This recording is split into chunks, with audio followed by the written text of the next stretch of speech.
I decided I would just do a stream of consciousness kind of discussion on what I've observed looking at different leaders because I'm interested in leadership, and that doesn't necessarily mean that I'm like a good leader myself, but I've observed and I've listened and I've learned a lot about leaders and trying to think about what makes an effective leader.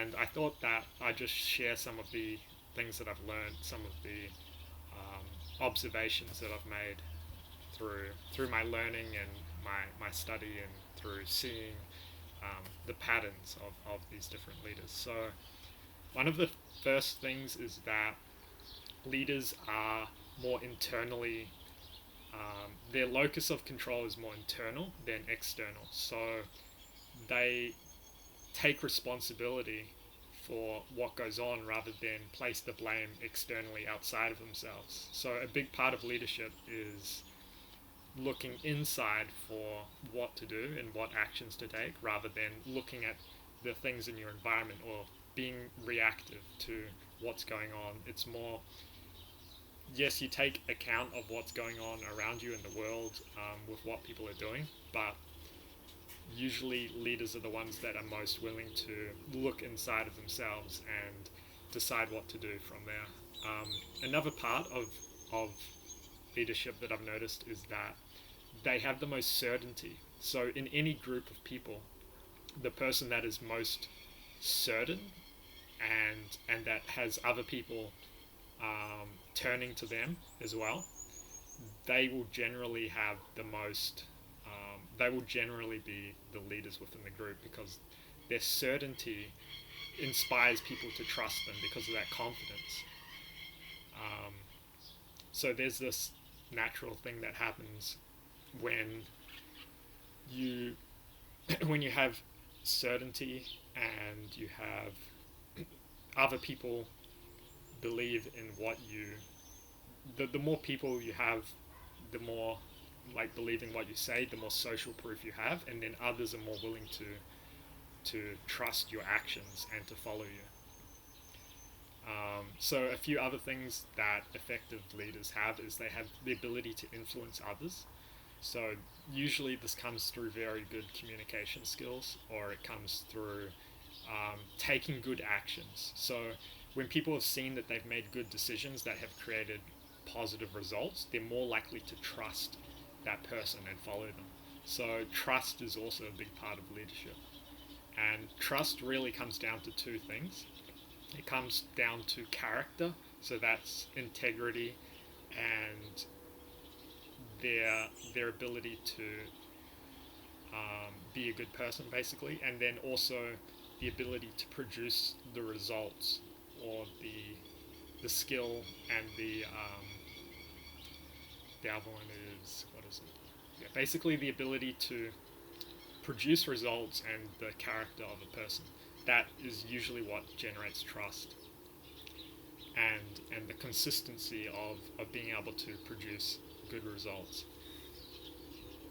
So if somebody has very good character but they take actions which often are not productive for creating, um,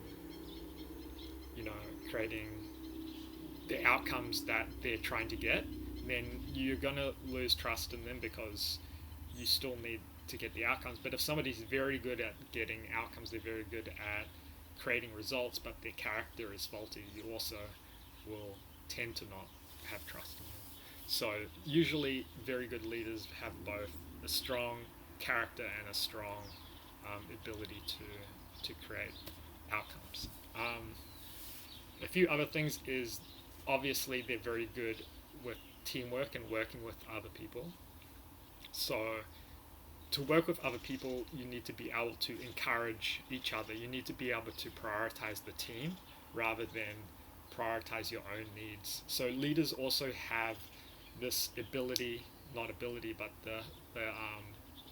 they tend to focus on the group and the benefiting the whole of the group rather than just themselves.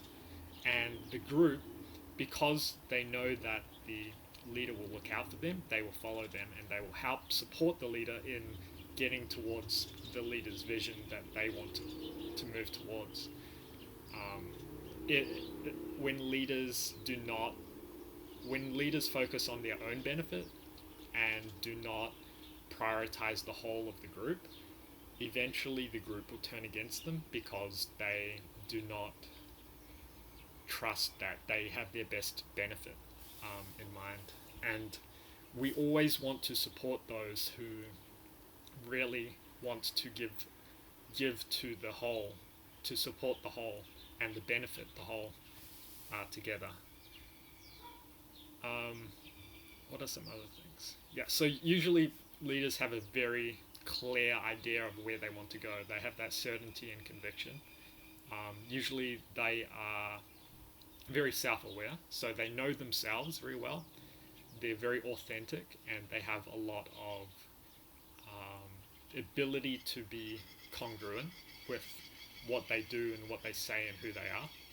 They're very aligned with their values. So they, if there's something that they know that they love to do, they will find a way to align with it and pursue it. They won't lack the courage to be their authentic self. So they also have this willingness to endure pain, this ability to endure difficulty, pursuing the thing that is authentic to them, and that inspires others to also want to follow them. Because of that, it takes the ability to endure through difficulty and to sacrifice. So leaders usually have to sacrifice a lot more than other people, but they gain the respect of the group through doing that, and also generally have access to more resources to achieve their vision because the group knows that they are going to sacrifice for the benefit of everyone else. So this is it reminds me of something Simon Sinek. He wrote the book Leaders Eat Last, and if what this kind of represents is that the leader has that. Well, there's different types of leadership, but what it means by leaders eat last is that leader is looking out for the good of the group. So the leader is very good leaders are very focused on how to benefit the whole, because they know by the group as a whole is more powerful than themselves acting alone, and also because of obviously they care about other people. But the leaders are generally always the most willing to sacrifice to achieve the mission, and also the most willing to go out of their way to support every team member, every person in their tribe or whatever, to be able to achieve that mission, or to be supported, or basically develop or whatever. So what are some other things? They're usually very emotionally intelligent, so they have the ability to be very calm under pressure, and this comes usually from a commitment to their purpose, so a commitment to something greater than themselves that they're committed to. They've dedicated themselves to some greater purpose, and then that gives them the ability to manage their emotions, because they are more focused on a long-term value or a long-term thing that they want to accomplish. So the short-term emotional fluctuations are less important to them because of that. That's what I think is a big part of emotional intelligence, but also, just it is a skill as well, I would say, and it's also more than a skill. It's almost like a quality. Like if you work out a muscle, it's similar to that. Like the ability when an emotion comes up, knowing how to recognize it and how best to use it or respond to it. That takes a lot of practice, and it usually develops over time. So yeah, usually uh, good leaders are very aware of their emotions and aware of the emotions of others and able to manage them. It's very important to be able to manage others' emotions as well, because emotions determine our actions. Because our behavior is motivated through mostly, yeah, emotions and our value systems. But if leaders are able to have a lot of influence through managing the emotions of others and managing their own emotions primarily. But that kind of comes back to another thing, is that like leadership is it starts with leading yourself, and once you lead yourself you're able to lead others. So if someone can't lead themselves, they can't really lead other people. Because you can see it, this is how I look at it, as kind of like we are our own parent in a way. We kind of look after ourselves. We have a part of ourselves that is more like, if you think about I look at it in terms of um,